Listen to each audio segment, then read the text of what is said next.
ఉంటుంది. అది ఇలాంటి అవకాశాలు వచ్చినప్పుడు కంపల్సరీగా ఉపయోగించుకోవాలి. నేను ఉన్నప్పుడైతే నేను చెప్తున్నాను, నేను లేనప్పుడు ఎవరు చెప్పట్లేదు కదా. సో అందుకని నేను చెప్తున్నాను, అందరూ ప్రకటన చేయడానికి, మీకు వచ్చినంతలో దేవుడిని ప్రచురం చేయడానికి ప్రయత్నించండి. సో ఇక్కడ చూసినట్లయితే 7వ కీర్తనలో ఈ అన్ని వచనాలు ఎక్స్ప్లెయిన్ చేయడానికి నాకు ½ గంట పట్టింది. అందుకని నేను ఎక్స్ప్లెయిన్ చేయవలసిన జస్ట్ ఓన్లీ ఒక వచనమే ఎక్స్ప్లెయిన్ చేస్తాను.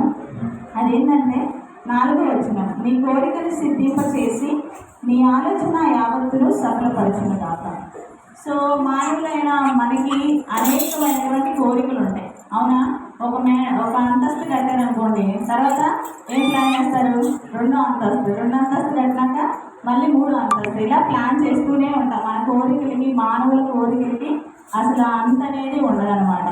సో మనము ఎప్పుడైనా దేవుడికి మొరపెట్టినప్పుడు, మనం దేవుడికి ఏదైనా విజ్ఞాపన చేసినప్పుడు, మనం దేవుడికి ఏదైనా ప్రార్థన చేసినప్పుడు మనం ఏ విధంగా కనబడతామంటే దేవుడికి ఒక చిన్న పిల్లల్లాగా, ఒక చంటి పిల్లల్లాగా దేవుడికి కనబడతామంటాం. సో ఫర్ ఎగ్జాంపుల్ మనకి తండ్రి యేసుక్రీస్తు ప్రభువు వారు, మనం ఆయనకి పిల్లలుగా ఉన్నాం. మన కుమారులు ఉన్నారు, మన కుమార్తెలు ఉన్నారు.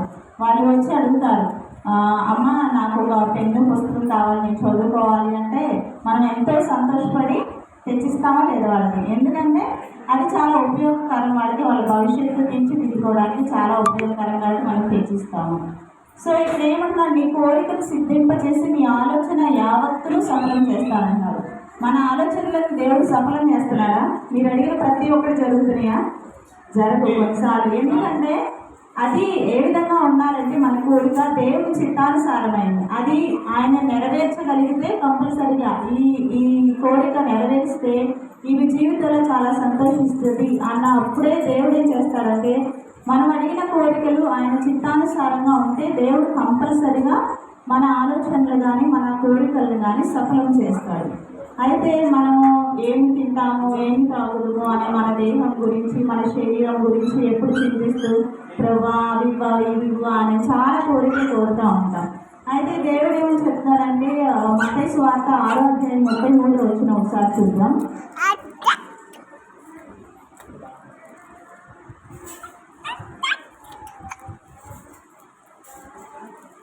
6వ అధ్యాయం 33 వచ్చిన, కాబట్టి మీరు దేవుని రాజ్యమును ఆయన నీతిని మొదట వెతుకుడి, అప్పుడు అవన్నీ మీకు అనుగ్రహించబడింది. పైన ఏమన్నానంటే, ఏమి తినమో ఏమి తాగుదమో అని మన దేహం గురించి, మన శరీరం గురించి, వీటన్నిటి గురించి మనం చింతిస్తామంట.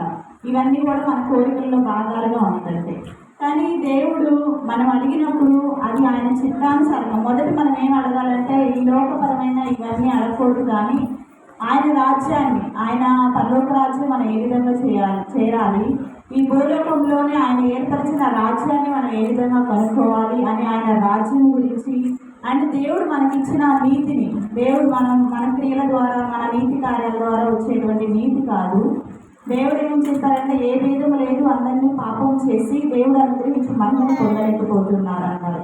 కాబట్టి నమ్మువారందరూ ఆయన కృపచేతనే నీతిమంతులుగా, అంటే దేవుడు మనకిచ్చిన నీతిని, ఎప్పుడైతే ఆయన రాజ్యాన్ని, ఆయన నీతిని మనం ఎదుగుతామో అప్పుడు అవన్నీ, అంటే మీరు ఏదైతే కోరికలు అడుగుతున్నారో, ఏమి తింటామో, ఏమి తాగుదామో, ఏమి ధరించుకుంటామో అని వీటన్నిటి గురించి మనం రోజు మన కోరికలు, మన ఆలోచనలు ఉంటాయి కదా, అవన్నీ దేవుడు నెరవేరుస్తారంట. సో ఫస్ట్ మన కోరికలు అనేవి దైవ సంబంధమైనక, ఆయన రాజ్యాన్ని, ఆయన నీతిని వెతికే విధంగా ఉంటే, సో అది నీ కోరిక ఏదైనా, భక్తి నీళ్ళ ఆశ భంగమైనను నీతిమంతుల ఆశ యెహోవా సఫలపరచును.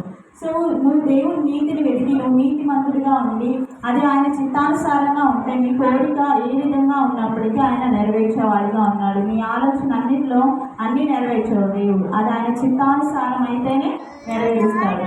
ఫర్ ఎగ్జాంపుల్ మనం బైబిల్ చూస్తాం, పొట్టి చెక్కని చూసినట్లయితే అతను ఎలా ఉన్నాడు? చాలా దురాశగా, అతని కోరికలు ఏంటంటే నాకు ఇంత ధనం ఉంది, ఇంకా నేను ఎక్కువ కూర్చుకోవాలని చెప్పి అన్యాయంగా, అక్రమంగా జనాలందరి దగ్గర దోచుకునేవాడిగా ఉన్నారు. సో అలాంటి భక్తి వీళ్ళ కోరికలు అనమాట అవన్నీ, ఎక్కువ ఇంకా కావాలి, ఇంకా కావాలి, దురాశ, ఇలాంటి వాటిని ఆయన దేవుడు నెరవేర్చాడా? నెరవేర్చాడు. కానీ ఎప్పుడైతే దేవుడిని చూచాడో ఏం చేశాడు? ఇదంతా పాపం వల్ల వచ్చింది, ఇది నాకు వద్దని చెప్పి అతని ఆస్తిలో ఉన్నటువంటి భాగం అంతా పేదలకు ఇచ్చారు. సో మనం ఏం చేయాలంటే ఆయన చిత్తానుసారంగా మన కోరికలు, మన ఆలోచనలు, ఫస్ట్ ఆయన రాజ్యాన్ని, ఆయన నీతిని మొదటి వెతికిన వారిగా ఉన్నట్లయితే ఆయన మన కోరికలు సిద్ధింపచేసి, అది ఆయన చిత్తానుసారమైందైతే మన కోరికలు సిద్ధింపచేసి మన ఆలోచన యావత్తును సఫలం చేసే దేవుడుగా ఉన్నాడు. సో ఈ విధంగా మొదట ఆయన రాజ్యాన్ని, ఆయన నీతిని వెతికి మన ప్రార్థనలన్నీ దేవుడి వినికిడిలో దేవుడు నెరవేర్చాలని చెప్పి ఈ వాగ్దానాన్ని బట్టి ప్రార్థన చేయండి. ఈ చిన్ని వాక్యాన్ని దేవుడు దీవించి ఆశీర్వదించుగాక.